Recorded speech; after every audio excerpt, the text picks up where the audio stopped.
GMP versus GHP, what changed? You may have heard the term GMP, good manufacturing practice, but now more and more you hear GHP, good hygiene practice. So what changed? Did the rules change? Not really. The principles are the same, but the focus has become clearer.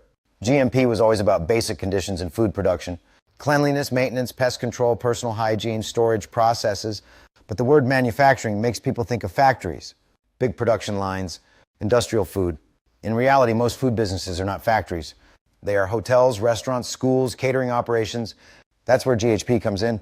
Good hygiene practice shifts the focus to what really matters in everyday kitchens: hygiene, clean environment, safe handling, preventing contamination.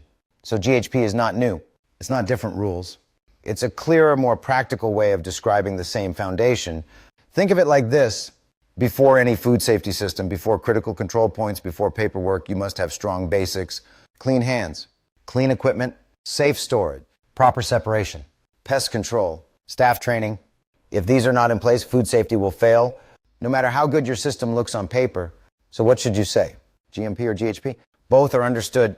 But today, GHP is the preferred term in many standards and audits because it better reflects real food operations. So remember this: GMP and GHP are not different systems. They are the same foundation, but GHP speaks the language of real kitchens, and without strong GHP, food safety does not work.